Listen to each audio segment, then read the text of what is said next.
30 secondes, mais je crois que c'est bon. Bon, on va peut-être commencer. Merci à tous, bonjour à tous. On est très heureux d'être là avec Vincent Loubinou. On va vous parler effectivement de l'impact environnemental de ces achats. C'est un grand sujet puisque notre économie depuis toujours intègre deux paramètres dans l'acte d'achat, qualité-prix. Et on va voir comment est-ce qu'on peut justement intégrer la dimension de l'impact environnemental dans sa consommation et qu'est-ce que la marque peut faire finalement pour nous consommateurs et nous permettre de connaître justement l'empreinte environnementale de notre consommation. Alors je vais faire cette présentation aux côtés de Vincent Loubinou, donc, qui est business developer chez ClimateSeed. Je vais le laisser se présenter juste après. Nicolas, moi je représente la société Paygreen, qui est une solution de paiement en ligne qui promeut l'impact positif à chaque transaction. On a deux options, l'arrondi solidaire avec microdons que vous retrouverez sur un des stands exposants aussi à cet étage. Donc l'arrondi solidaire qui permet d'avoir un impact social. Et là, on va parler d'impact environnemental, justement à travers la compensation carbone de ces achats et un algorithme de compensation carbone qu'on vous montrera. Et la compensation, on l'a fait aux côtés de ClimateSeed. Et je vais laisser Vincent présenter un petit peu son activité. Merci. Donc Vincent Loubinou, moi je suis en charge du business développement pour une entreprise qui s'appelle ClimateSeed, qui a été lancée maintenant il y a plus d'1 an et demi. ClimateSeed a créé une plateforme qui met directement en relation des projets qui permettent d'éviter ou de séquestrer des émissions de CO2. Ces projets ont aussi des co-bénéfices, des externalités positives qui flèchent les objectifs du développement durable. Et ces projets sont en recherche de financement et sont financés de plus en plus par des entreprises, des collectivités, des fonds d'investissement. Et donc on a mis en place une plateforme qui met directement en relation ces financeurs de l'économie avec ces projets qui ont un impact positif. Et vous retrouverez aussi ClimateSeed sur le stand numéro... Je ne sais pas en tête le nom. En fait, à gauche, dès que vous sortez là du couloir, vous tomberez tout de suite sur le stand de ClimateSeed. Et le stand de Paygreen est PU32, à l'opposé, à droite. N'hésitez pas à venir nous voir après. Alors, on a un petit sommaire. On va présenter d'abord le marché de manière générale, en fonction de l'attente des consommateurs. Les entreprises dans ce marché-là, comment se passe pour elles la transition écologique, qu'est-ce qu'elles peuvent faire en termes de stratégie RSE. Et enfin, une réponse, comment est-ce qu'on peut justement réconcilier tout ça, c'est-à-dire réconcilier la RSE et la relation client, puisque effectivement, la RSE pour les entreprises, c'est avant tout un centre de coût. Et la question qui se pose, c'est quelle est la valeur perçue par les clients, les consommateurs. Alors, pour résumer un petit peu de manière générale, en 2018, effectivement, le transport automobile léger, c'était 8% des gaz à effet de serre de manière globale, 2,5% pour le numérique, et en 2020, on arrive à 4% des émissions globales de gaz à effet de serre qui sont générées par le numérique. Donc c'est une énorme augmentation, principalement due à la taille des serveurs aujourd'hui, qui devient de plus en plus importante, et à la croissance du marché du e-commerce, qui depuis maintenant près de 8 ans a une croissance à 2 chiffres chaque année, selon la FEVAD. Et l'aviation civile, qui représente également 2% aujourd'hui en 2018. Donc le sujet du numérique et de la distribution e-commerce de nos achats devient de plus en plus important. Et pour parler de l'impact environnemental de la consommation des Français, ce que l'on remarque en fait, c'est que l'impact des e-commerçants est souvent un impact qui se fait dans la chaîne de valeur, qui se fait en amont ou en aval, dans l'utilisation des produits vendus par les e-commerçants, parce que les e-commerçants sont finalement des plateformes intermédiaires entre les acheteurs et les vendeurs, et l'impact se fait également en amont, c'est-à-dire sur l'expédition, sur la production et sur l'usage. Donc le e-commerçant, pour avoir une stratégie de réduction et d'impact par rapport à son activité, doit mettre en place des stratégies partenariales. Il doit travailler avec l'ensemble de sa chaîne de valeur pour pouvoir réduire ses émissions de CO2 et pouvoir compenser ce qui est incompressible. L'impact majeur pour un e-commerçant est encore une fois ce dont on parle quand on parle de bilan carbone dans le scope 3 des émissions et non pas dans le scope 1 et dans le scope 2. On reviendra au bilan carbone tout à l'heure. Alors, les Français, évidemment, ça devient de plus en plus prépondérant. Je l'ai dit, effectivement, l'histoire, c'était plutôt qualité-prix. Et aujourd'hui, on essaye de plus en plus de connaître justement l'impact environnemental de ces achats. Donc évidemment, 60% des Français, des consommateurs sont aujourd'hui convaincus de l'urgence de ce paramètre dans leur acte d'achat. je vais le lire, mais vous l'avez devant vous, malgré tout, je vais le dire. 64% des Français ressentent une difficulté à s'informer. C'est hyper compliqué, on le voit même sur ce salon. La RSE prend plein de formes. On va parler vraiment de la commercialisation, e-commerce, des marques, de ce qu'elles peuvent faire. 61% des Français pensent que les entreprises ont un rôle à jouer. Alors, il y a deux philosophies. Il y a le consommateur, effectivement, qui a un rôle à jouer, mais il y a aussi la marque, avant tout. Se dire soi-même en tant que consommateur, quand on va aller financer une entreprise, puisque le premier pouvoir de financement des entreprises, ce n'est pas les actionnaires, c'est les clients, eh bien on se pose la question de qu'est-ce que je finance, qu'est-ce que j'achète. Donc évidemment que les entreprises et les marques ont avant tout un rôle à jouer du point de vue de leurs clients. Et 70% des Français privilégient aujourd'hui des e-commerce qui ont une démarche éco-responsable. Donc c'est tout le sujet. Comment est-ce qu'on peut mettre en place une politique RSE transparente, qui est compréhensible par le client, que ce soit simple, et encore une fois, que moi-même, personnellement, en tant qu'individu, je puisse connaître l'impact de mon achat, et non pas dans une communication globale de groupe, à travers une newsletter, à travers un packaging que l'on voit chez Carrefour, où on voit que le transport est fait comme ceci, le packaging comme cela, mais il n'y a pas vraiment d'interaction. Donc comment est-ce qu'aujourd'hui, les consommateurs peuvent appréhender la démarche RSE de leur distributeur, de leur marque? Et donc sur cette démarche RSE, pour la transformation de l'impact de l'activité des e-commerçants, nous on a retenu 4 piliers qui nous semblent les plus importants.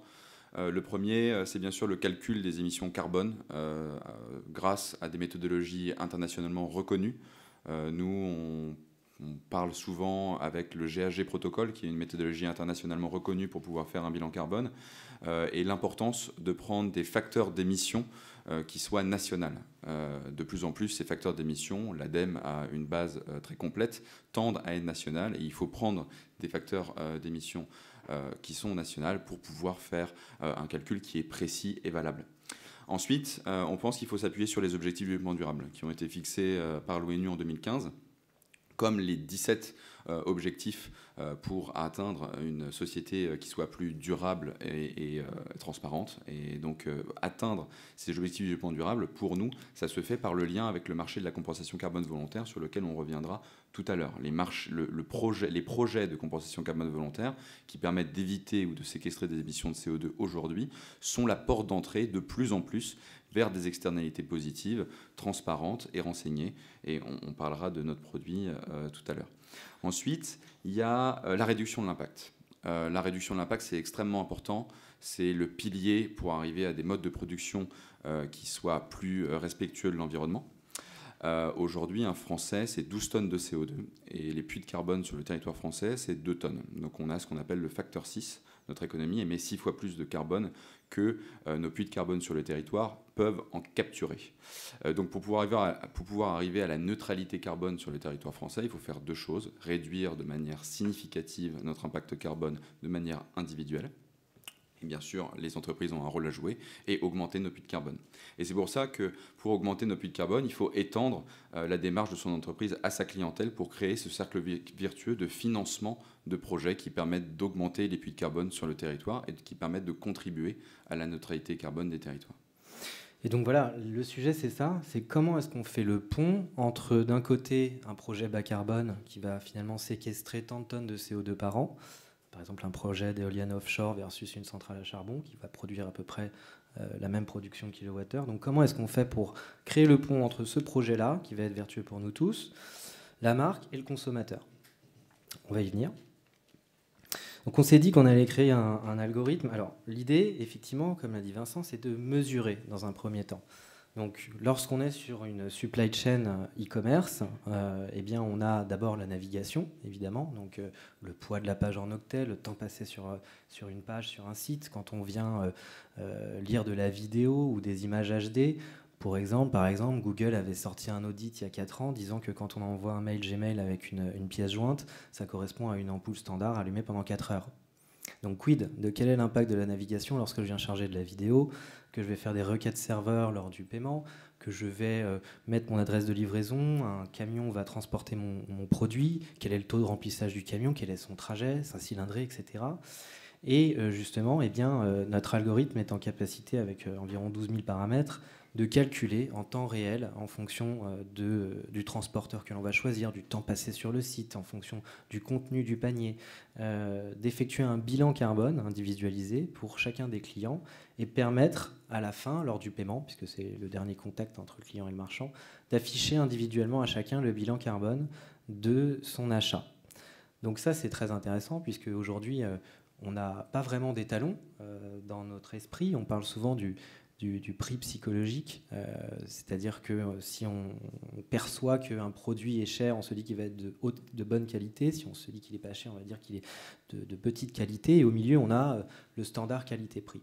Si aujourd'hui on sort un bilan carbone d'un achat, on n'est pas encore capable de se dire est-ce que ça c'est plutôt positif à l'existant, est-ce que c'est plutôt pas bien en termes d'empreinte carbone par rapport à la moyenne. Donc c'est ça, cette transition-là aussi, du point de vue du consommateur, c'est aujourd'hui de récupérer de l'information et d'être en capacité de se dire, eh bien là, je contribue à un achat qui est vertueux par rapport à l'existant, puisque l'empreinte carbone de l'achat de ce produit est bien meilleure que un produit équivalent chez une marque ou un distributeur concurrent qui n'a pas mis en place une politique RSE. Donc c'est ça l'idée, c'est de revaloriser aussi la politique RSE qui est calculée, qui est mise en place par la marque, du point de vue du client, la remettre dans son parcours d'achat pour lui donner toutes les infos et lui permettre aussi de valoriser son achat.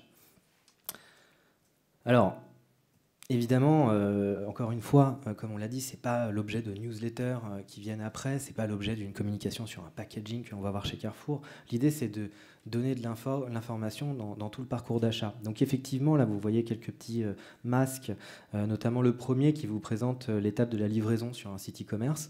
Eh bien, aujourd'hui, on a plusieurs opérateurs. Vous avez notamment le groupe La Poste qui est sur ce salon et qui compense via Colissimo, qui est le gros leader de la distribution e-commerce en France, 100% de sa supply chain. Donc vous allez avoir d'autres opérateurs et donc on va proposer au consommateur d'avoir l'information directement, avant même qu'il ait fait son choix, de l'empreinte carbone, de sa supply chain, de justement là le transport.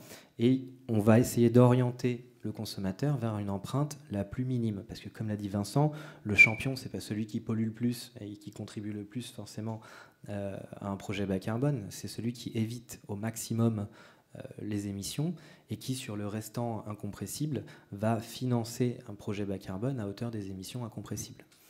Et donc c'est ce qu'on essaye de faire aussi, redonner ça aux consommateurs. On l'a dans un exemple avec un VTC. Aujourd'hui, c'est vrai que c'est tout à fait logique de se dire que quand on commande une voiture à tel endroit et que on lui met tout de suite l'adresse de livraison de destination, entre guillemets, eh bien, on est tout à fait capable, avec le GPS, d'évaluer le temps du trajet, de connaître la cylindrée du véhicule et donc de savoir quelle va être l'empreinte carbone de mon trajet. Donc on peut très bien remettre ça dans le parcours d'achat. Ça peut marcher sur du VTC, ça peut marcher sur du e-commerce, ça peut marcher sur de l'achat de food, comme on le fait avec les titres restaurants, par exemple, tous les midis, et qu'on se fait livrer des paniers de différentes entreprises. Dans ce cas-là, on est tout à fait capable d'évaluer l'empreinte carbone et de redonner aussi à la fois à la marque un outil de relation client, puisqu'elle va avoir, grâce à ça, la possibilité de manière transparente d'informer son client, voilà la donnée, voilà ce qu'on a, nous, en termes d'empreinte carbone, et on va vous inviter à choisir le projet de compensation qu'on propose, et donc la marque va, grâce à son client, financer le projet de compensation qu'elle voudra présenter par la marque. Et donc après, sur la page de paiement, effectivement, on va se voir proposer une compensation, ou bien c'est la marque qui l'effectue directement. Petite information, effectivement, aujourd'hui c'est nouveau. Donc ce qui est intéressant, par exemple, quand on est dans le e-commerce, on a souvent des plateformes e-commerce, WordPress, PrestaShop, Magento, on les connaît, on en entend souvent parler. Aujourd'hui, il n'existe pas d'indicateurs pour les gérants de sites e-commerce qui leur permettent de piloter leur activité carbone. Donc là, c'est ce qu'on s'est dit qu'on allait sortir. Finalement, quand on a un algorithme qui permet de calculer l'empreinte carbone du stock, l'empreinte carbone de la navigation, l'empreinte carbone du transport, tout ça, c'est des indicateurs que moi, en tant que gérant de site e-commerce, pour ma marque, j'ai envie de connaître et ça va me permettre de piloter en temps réel, justement, l'empreinte carbone de mon activité. Ensuite, eh bien, justement, grâce à Climate Seed, je vais choisir des projets bas carbone qui me tiennent à cœur, qui sont en corrélation avec l'empreinte carbone que je génère, suivant le paramètre. Si je suis dans le tourisme, si je suis dans l'alimentation ou si je vends du matériel IFI, les paramètres sont différents.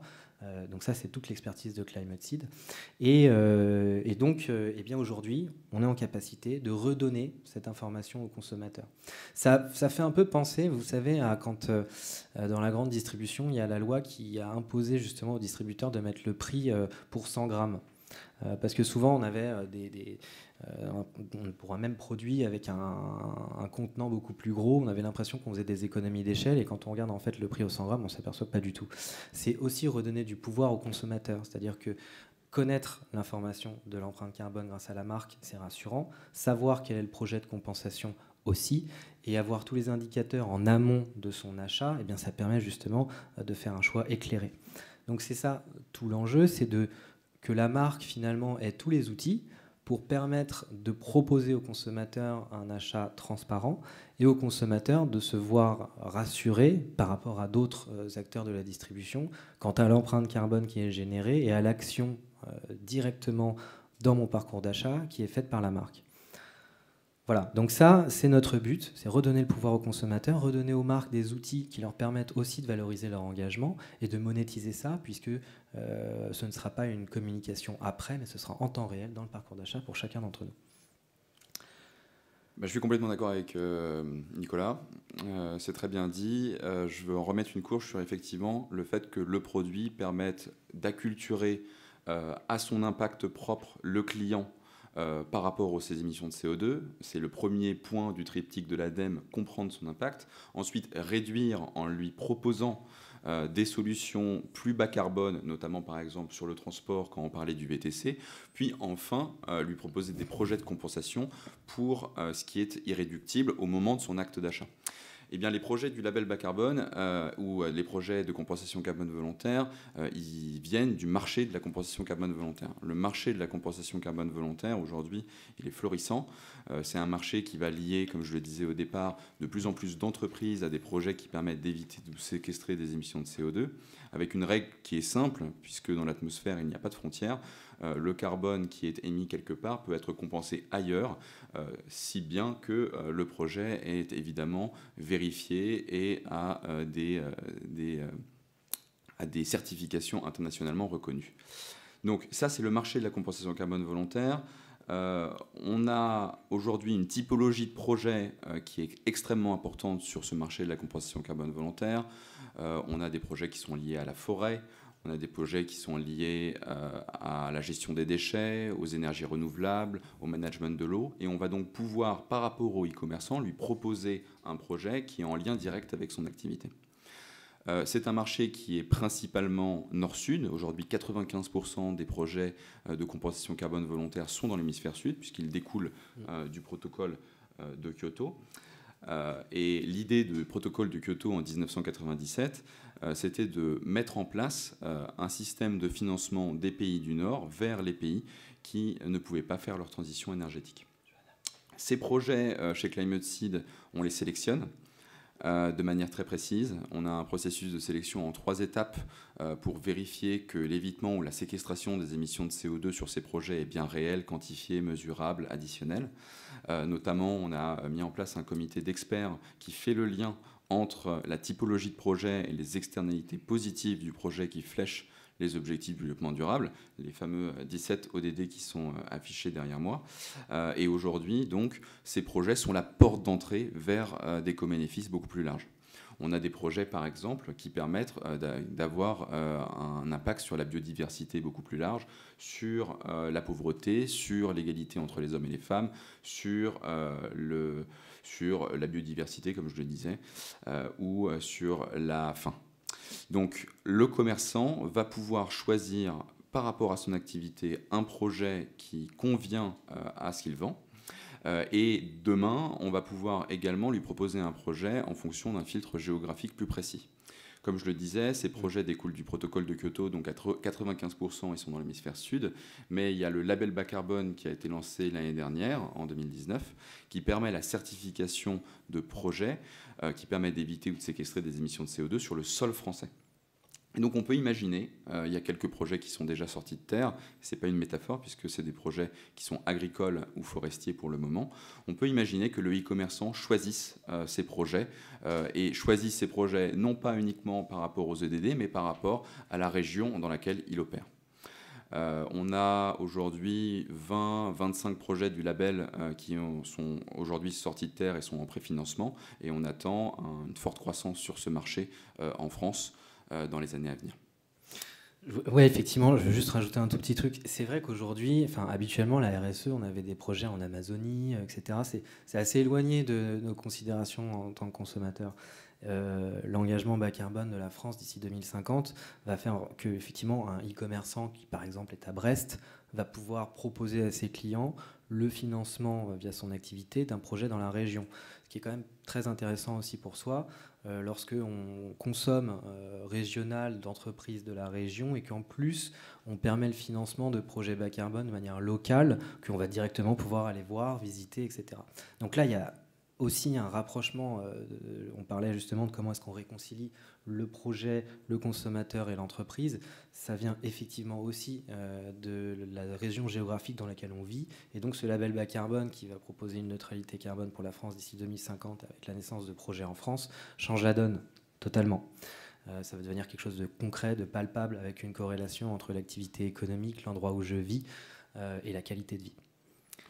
Par rapport à ça, il y a quand même une contrainte de prix par rapport au projet du label bas carbone, puisque aujourd'hui sur le marché de la compensation carbone volontaire, c'est-à-dire les projets internationaux, on a un prix à la tonne de CO2 qui est représenté dans le prix du crédit carbone, qui est aux alentours de 6 à 12 euros la tonne de CO2, alors que les premiers projets du label bas carbone sont autour de 50 à 70 euros la tonne de CO2. Suite à ça, l'ADEME s'est positionnée et a considéré qu'une stratégie de compensation pour les e-commerçants ou pour d'autres entreprises qui est viable, c'est une stratégie qui inclut des projets internationaux et des projets locaux. Tout simplement parce qu'il faut financer des projets dans les pays où les populations locales n'ont pas les moyens de faire leur transition énergétique et il ne faut pas se heurter à la contrainte budgétaire des entreprises en France. Une entreprise ne peut pas compenser l'ensemble de ses émissions, bien sûr, après avoir réduit, en finançant des projets à 70 euros. Et donc, il ne faut pas créer un mouvement d'échappatoire des entreprises pour pas qu'elles financent ce type de projet.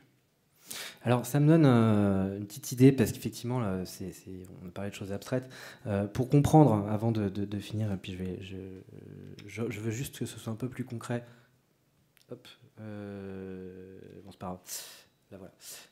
En fait, quand on arrive à sortir l'empreinte carbone liée à un achat, je vais dire n'importe quoi, mettons qu'à la fin de votre achat, on sort 22 kg de CO2. À combien ça correspond? Combien ça coûte? En fait, dans la sélection des projets, comme l'a dit Vincent, il y a un coût qui dépend du projet, un coût crédit carbone. Un crédit carbone égale 1 tonne de CO2. Je m'arrête si je me trompe. Et donc, effectivement, quand on a un prix à la tonne qui est, par exemple, de 10 euros, je dis vraiment au hasard, et qu'on sort 20 kg de CO2 émis par son achat, eh bien, donc on a 1000 kg, 10 euros, 20 kg, je dis n'importe quoi, 80 centimes. Et donc on arrive avec une règle de 3, finalement, à connaître le coût carbone, en tout cas le montant exact du financement que l'on doit effectuer auprès du projet bas carbone à hauteur de ses émissions. Donc ça c'est devenu très concret, c'est assez simple. Et en fait, il fallait déjà dans un premier temps être en capacité... Voilà, on va démarrer la soirée.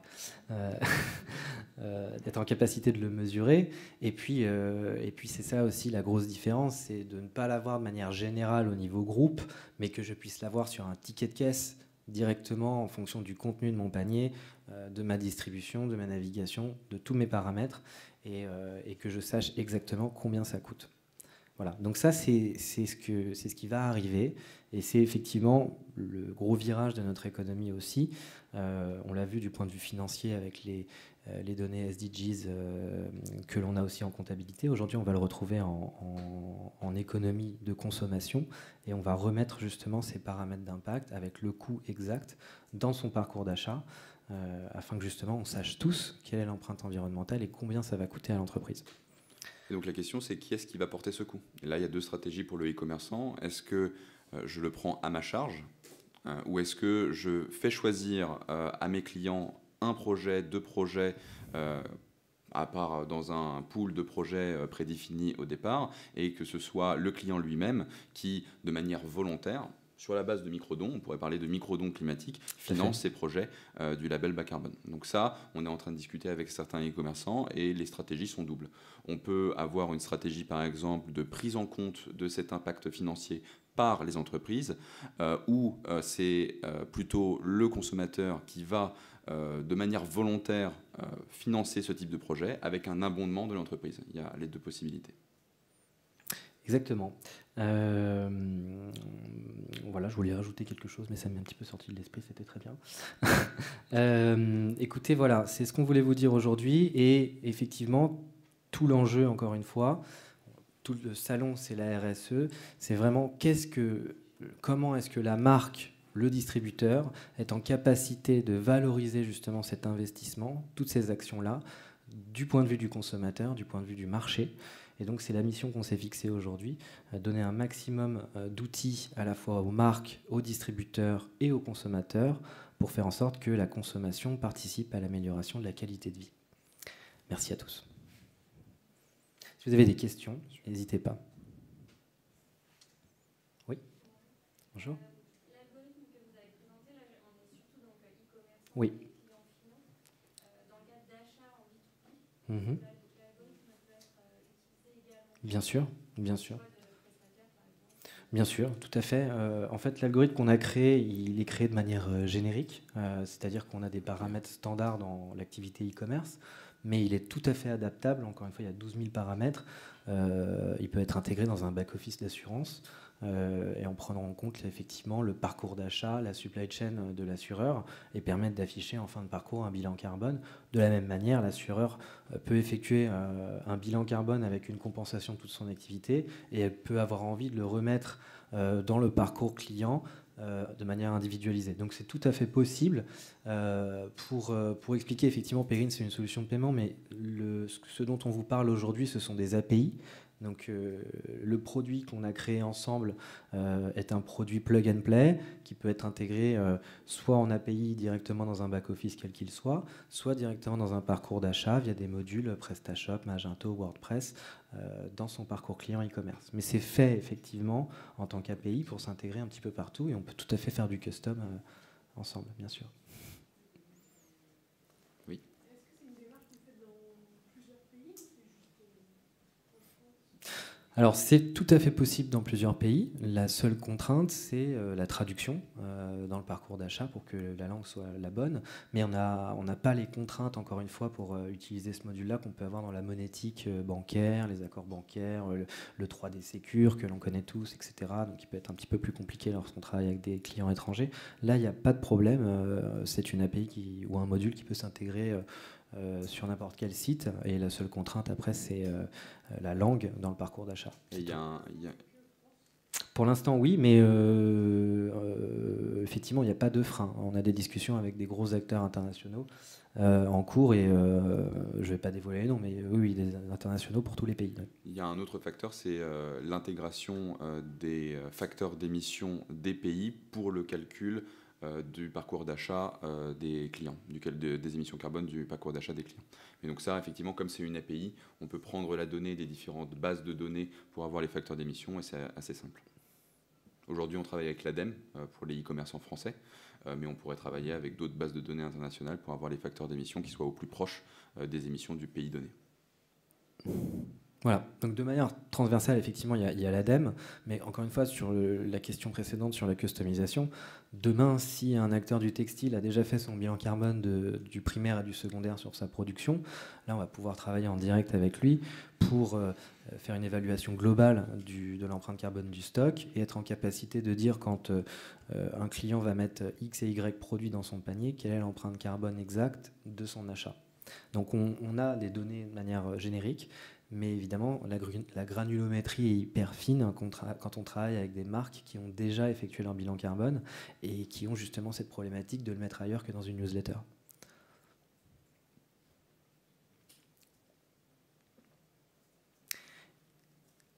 Voilà à peu près ce qu'on pouvait dire. Alors, on est encore une fois sur les stands, n'hésitez pas à venir nous voir.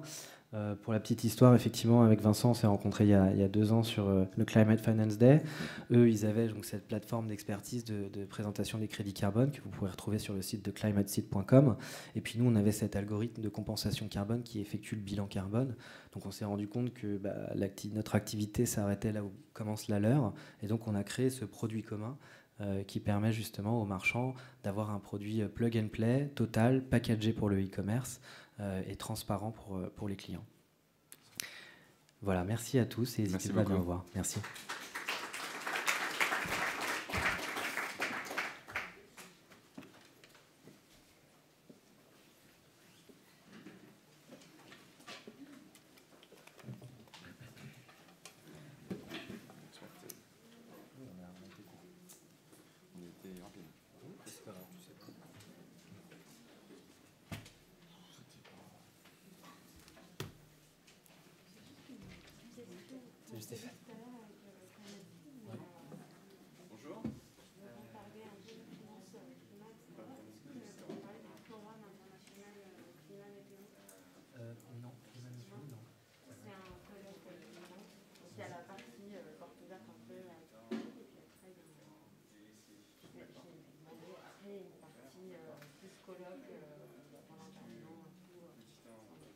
D'accord, ouais, non, mais ça paraît pertinent. Finance et climat, on n'est pas nombreux. En tout cas, ceux qui travaillent sur les... Très bien. En tout cas, donc, comment la finance peut répondre à ces enjeux climatiques, c'est vraiment notre sujet. Mais moi, je suis à la recherche de gens qui connaissent parce que ça coûte. C'est en France. Ouais, mais je vais regarder. Je vais en parler avec mon service marketing. Je vais vous dire exactement ce que c'est et quand c'est surtout. Mais Je vais vous laisser.